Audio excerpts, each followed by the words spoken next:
Hello and welcome to Chief Inspector Training for the spring primary election held on February 16th. I am Amy Vanderhyde, Deputy Clerk, And I'm Janice Moyer, Village Clerk Treasurer. and we will be presenting today's training. So we're going to start off with some Election Day notes. We would like you to designate a person to ask the poll worker screening for COVID-19 questionnaire to your workers upon entering the facility. This will be in the front of your Chief Inspector's binder along with your poll worker sign-in pay sheet, which will be pink. This is something we've done for the past few elections and we need to continue on during COVID. On your election training page, you will find a video for COVID-19 information for voters on election day.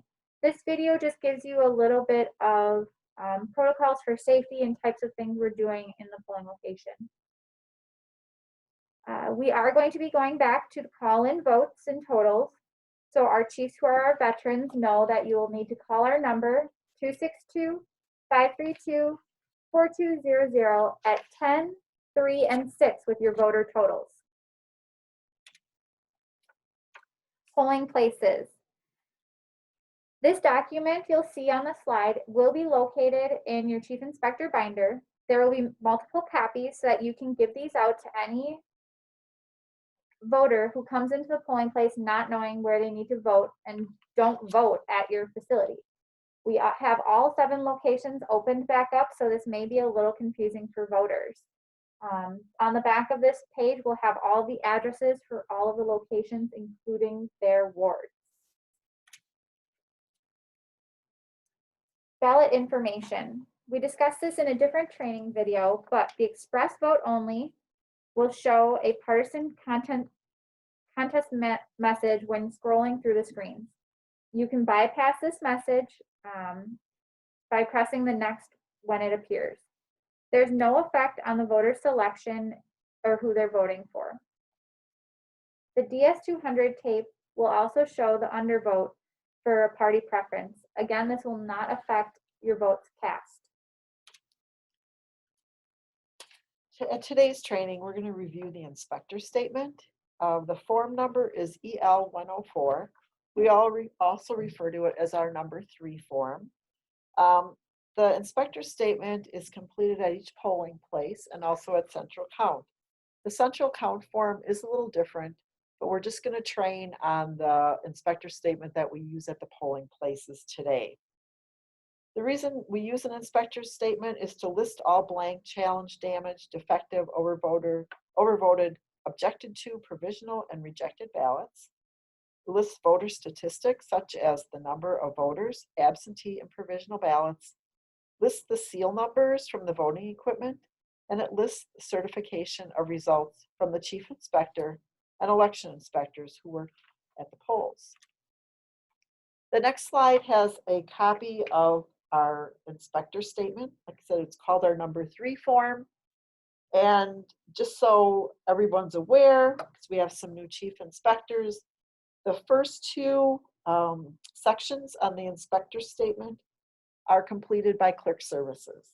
In this form, we don't have ward numbers or we don't have the date of the election, but that will be pre-filled for you. The next section that says municipal clerks provides the following information, obviously, self-explanatory, that will also be filled in. If for some reason that area is not, please make sure you contact clerk services right away in the morning so that we can get the right form to you or make a correction. Again, I want to mention that the central count form is a little different. We've modified it so that it works better at central count, but same idea behind it. So on the right-hand side is actually what we call the incident log. That's an attachment to the inspector statement. It's part of it. We always have a place for you to put the spoiled ballots in. And then the information above that is the firmware and software numbers for the DS200 and the express votes. We're required to have that on the incident log. The next slide is says before the polls open, again, list the polling place details, and we've taken care of that for you. And then it says the clerk lists the voting equipment unit number, tamper evidence seal numbers as part of pre-election testing of the voting equipment. So those will be filled in. And the chief inspector verifies the numbers against the number 3 form before the polls open and initials the form. If numbers are missing, again, contact clerk services so we can help you with that. The next slide is a picture of that, where the red boxes, those would be the initials of the chief inspector. And what you're doing is you're verifying that the tamper evidence seal serial, the tamper evidence seal serial number and the seal is correct. You should be able to check that. It would be there's a sticker on the door where you would open up the door so that you can close the polls. And when we send those out, when we send the machines or the voting equipment out to the polling places, those are sealed up. If you rip that seal off, it's going to say void. So you want to leave that on and you want to verify that the number on that seal is the same as the number that's on this form. And once you do that, then you're going to initial that. So that is before the polls open. The next slide are election day incidents. The election inspectors will record election day incidents on the log.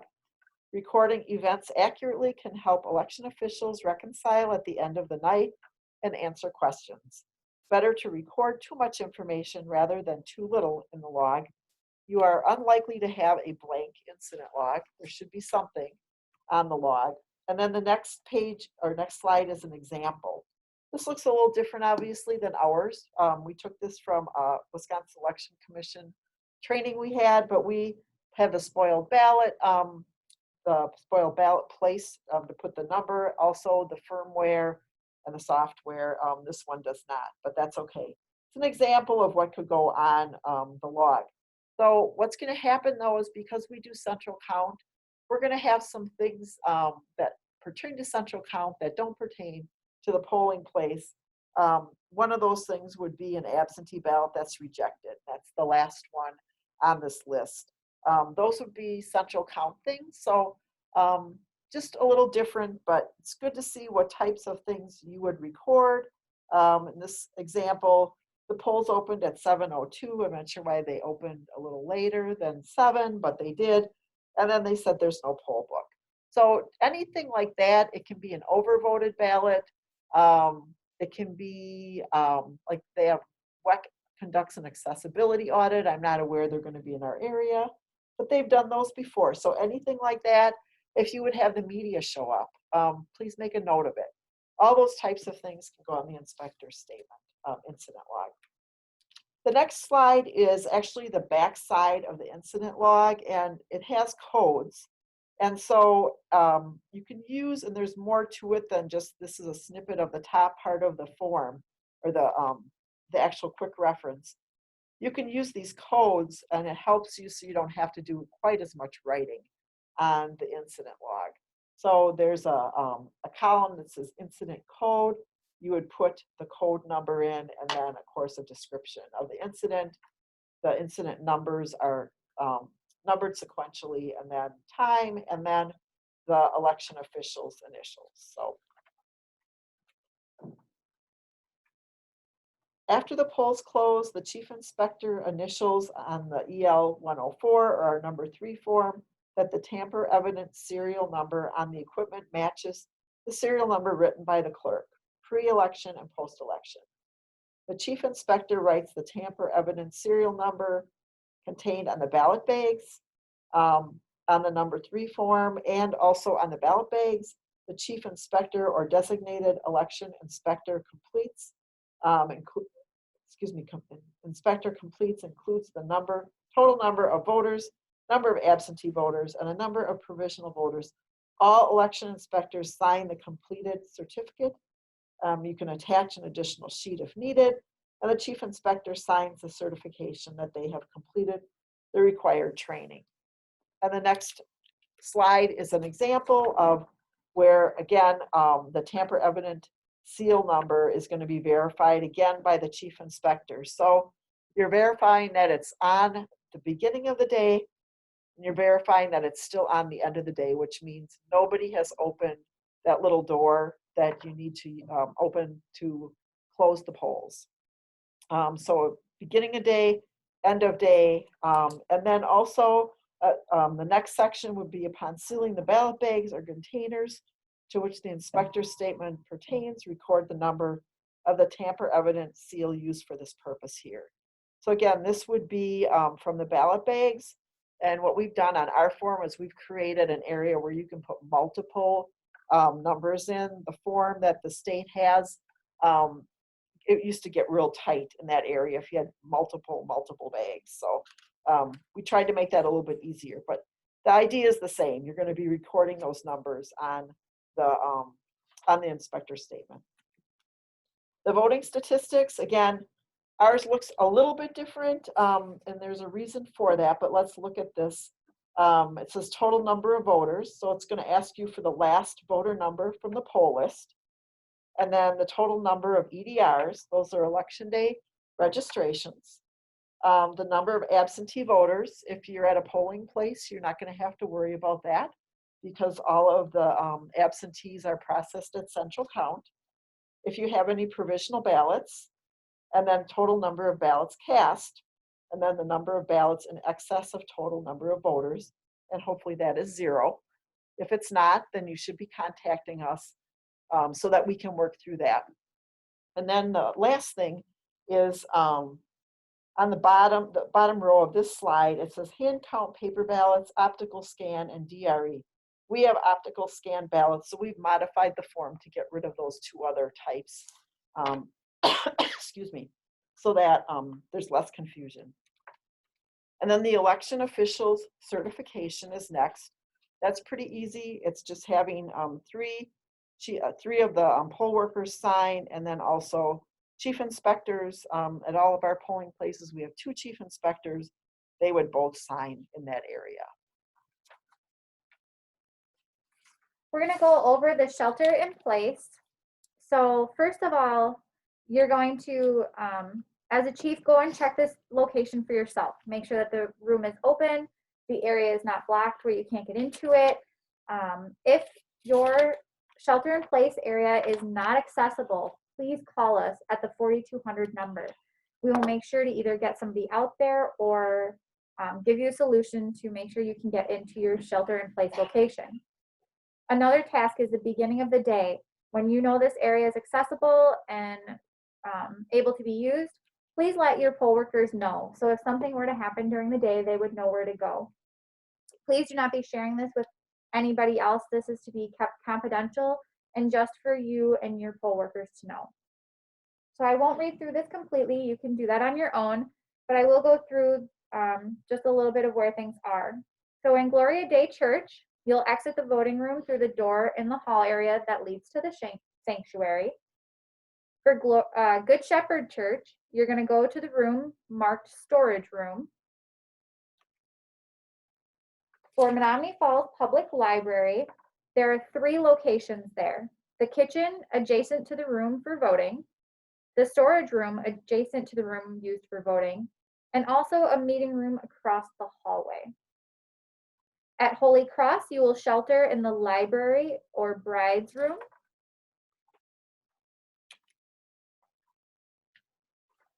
At the Lutheran Church of the Prince of Peace, you will be going through the back through the kitchen door, and the door will be locked but ajar. Davian's Banquet and Conference Center, you'll go through one of the back doors with the exit signs into the kitchen area. Last but not least, St. James Catholic Church, you will be going into the room marked Maintenance Department. So again, please, when you get there, check over these locations, make sure that you are able to get into them and they are accessible, and then to make sure you let your poll workers know. Next, we're going to go through curbside voting. With curbside voting, there is a page, an actual separate webinar or PowerPoint for you to review with all the steps for the curbside voting. We want you to know it's in your election day manual, page 66 and 67. And also the document provided for the chief inspector's binder located at the bottom of this training page as well.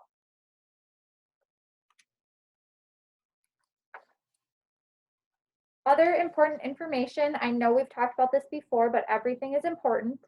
So important reminder is voters cannot be required to wear a face covering in order to vote. We cannot be in any way taking away people's voting rights. Again, there is that document that you can read over and review. It gives you more information to be able to deal with voters as well. Reminder that absentee ballots cannot be accepted at the polling places. Please direct the voter to drop them off at Village Hall. Again, we have to receive all of those ballots before 8 p.m. on election day in order to be counted. With that too, if a voter walks in a ballot into your facility and they wish not to vote it, they are able to vote in the polling location if they do not return that ballot at all. They're able to rip it up and you can put it in with the spoiled ballots. A list of workers and their contact information will be sent to you the Friday before the election, so you'll have all of your workers' names and information, along with anybody who is representative of a political party. Don't forget that they must help with emptying the ballot bins and signing of the ballot bags after the polls are closed. If you have questions on that, please let us know. And then do not forget to announce at 8 p.m. that the polls are now closed and the local board of canvass will convene.